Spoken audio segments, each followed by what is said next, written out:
I'm Jesse Waters along with Judge Janine Pirro, Harold Ford Jr., Kaylee McEnany, and Greg Gutfeld. It's 5 o'clock in New York City, and this is The Five.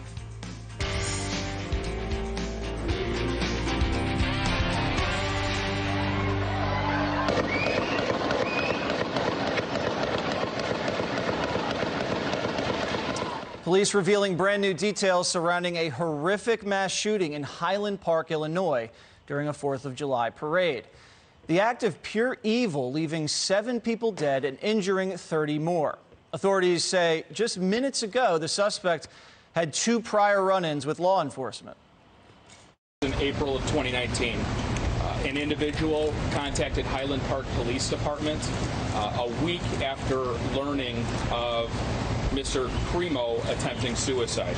The matter was being handled by mental health professionals at that time. The second occurred in September of 2019.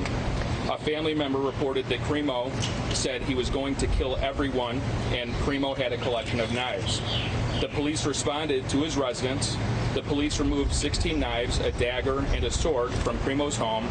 There were a combination of which, I don't have the exact count, at least 2 rifles, some pistols, and possibly a shotgun. Those were seized at his father's home pursuant to a search warrant yesterday.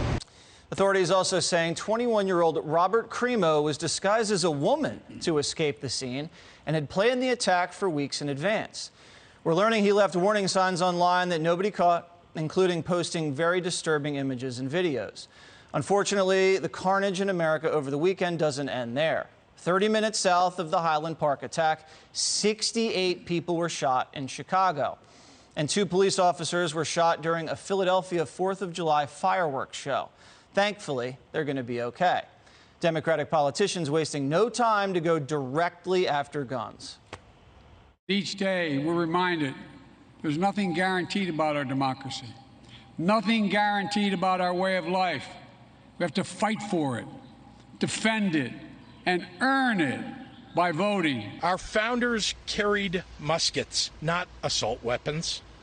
And I don't think a single one of them would have said that you have a constitutional right to an assault weapon with a high-capacity magazine. Let's ask the question of why enraged people in other civilized nations in our world aren't committing these crimes.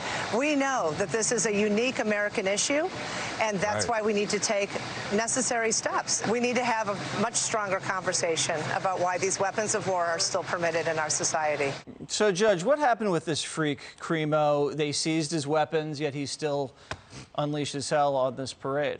You know, in the beginning, and I have my notes, he was not known to the police. That's what they told us. But we know that there generally is some crumb, something that indicates there's a problem. Now, we just find out there were 17 knives that the police seized from his home after he threatened to kill everybody. There were apparently domestic violence calls to his homes. Quote, the police were there all the time. There were always police cars at the house. Parents are arguing and fighting all the time. Now, is that enough? No. But if you threaten to kill someone and you're a loner and you got 19 knives or 17 and the police come and say there's no grounds to arrest you, well, I would take that cop on any day of the week. To me, that is enough to make an arrest. And what we also know is he attempted suicide. He's got mental health issues. And I haven't even touched the social media yet. Now, if this is a small town, is this a small town? Okay, the local cops should... Suburb of Chicago. It's a suburb. So the local cops should know what's going on. Apparently, the mayor said something like... maybe it wasn't the mayor, but they had to call the parents to pick this kid up from school. It's like he didn't have any family around him. This kid, once you isolate everything around him, you have to know that this kid is going to do something wrong. Whether or not you would know he was going to take down, you know, people at a parade, it's disgusting. It's sad. I don't even want to go on talking about recognizing the horrible pain that this town is in and the post-traumatic stress syndrome that these people will have as a result of this. But let's be clear about one thing. When we find people with knives and guns, we arrest them. We keep them in jail. We prosecute them and we convict them. When we start recognizing that there's consequences that have to be imposed before you start going after the Second Amendment, maybe then we can have a legitimate conversation. Yeah, so if this guy's homicidal, suicidal, he's armed to the teeth, he's got disturbing social media footprints, and he has facial tattoos, why can't you throw this kid in a straitjacket? You have first of all, belated Happy 4th, everybody. Oh, I love you too. You have a big problem with facial tattoos. I do. That should maybe be someone we arrest or people we arrest everywhere. A couple things. One, I think at some point, everyone around this table and around the country has to sort of wrestle with how do we want to recalibrate the way we think about police fighting, law enforcement, our laws on the books, be it the shootings in Chicago or the shooting in Highland Park. At some level, we have to sit back and understand that you can't go to a concert or a parade or to church or to school or to stand out on your corner. Or for that matter, can you imagine what we're going to do here in New York? I was riding in and the driver, bless his heart, he cut off a guy. I don't think he realized he cut the guy off, and the guy was honking his horn. And all I could think was, if this guy had a gun, he might fire at us or fire in the car. So we've got to think long and hard about all of this. I've tried to tell my party on energy that we should be different. We got to rescind our position on the Keystone Pipeline and reverse it. We've got to drill more. Why do I say this? Not because I don't want to have a green energy platform in the country, but because we are at war in Ukraine and the Russians have an upper hand. The same way Europe depends so heavily on oil and energy products from Russia, we in America depend on semiconductor chips and other technology from Asia. One of the reasons I say we have to invest in Congress, please pass the CHIPS Act, Democrats and Republicans alike. Look back at guns and where we are. We have a public safety challenge.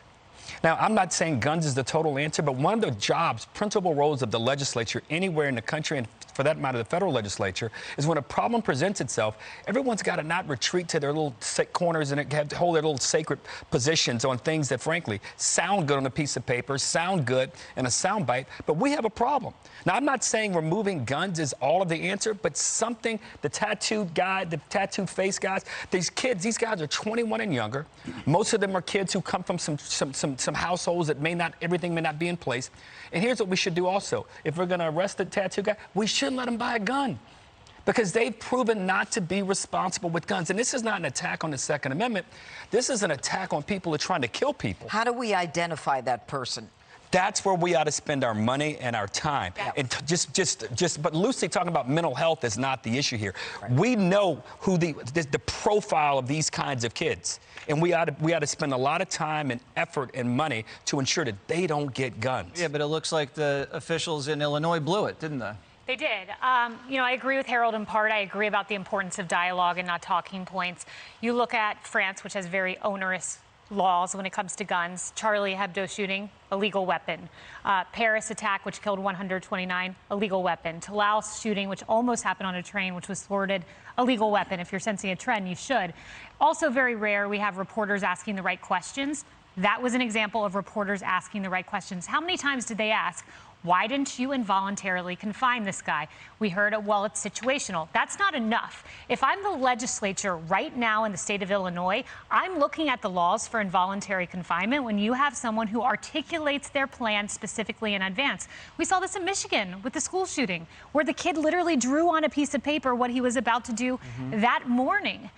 We saw it in Uvalde, where the individual texted someone and said, I want to shoot up an elementary school. They always articulate their threat 60% of the time, as I never cite the New York Times, but I will in this case, 60% of the time. So we need to figure out what we do when someone articulates a threat, because letting them just have free reign is simply not the answer. Greg Gutfeld. Yeah, I think that when every one of these cases, these fiends fit a type. They're these very white, unstable, disturbing looking people. And I really do feel that, you can judge a book by its cover. In some cases you can. I think there's a correlation between disturbing, unstable behavior and people who deliberately try to make themselves look unappealing and unapproachable. That could be their cry for help. I mean, if you look at Antifa, I mean, that's how they look. So I think that, like, there is a red flag there that a lot of people, in the name of what, will not point out and go, when somebody is deliberately trying to deface themselves permanently or look in a way that makes them unapproachable, what are they trying to tell you? If beauty is a guide of what's possible, then what is deliberate ugliness? Like, why does somebody do that? We don't ask that anymore as people continue to deface themselves in so many different ways. Again, I'm going to be an old, an old saw on this. It wasn't suicide, it was suicide plus. The only reason why you do that is to create a spectacle for attention.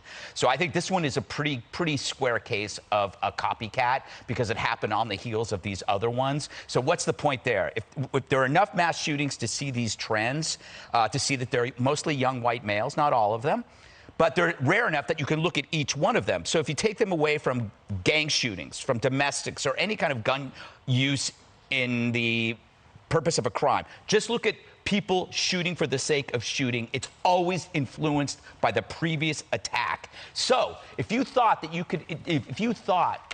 could decrease these attacks by 30%, 40%, 50%, why wouldn't you do it? Why wouldn't you do it? The media could do that. We could just report the facts, be one and done, and leave instead of giving just nonstop coverage. The media, remember, they can decide not to cover something. Hunter's laptop, they were easy with that. Border chaos, they don't cover that. The riots after George Floyd's mostly peaceful, they didn't cover that. Look at the Akron shooting, right? They said that they covered the 60 shots from the police, but not the fact that the guy shot first. So they know how to not cover things. So I think it's time that we look at this stuff and decide enough's enough. If we, the press, can decrease these shootings by 30%, why the hell don't we?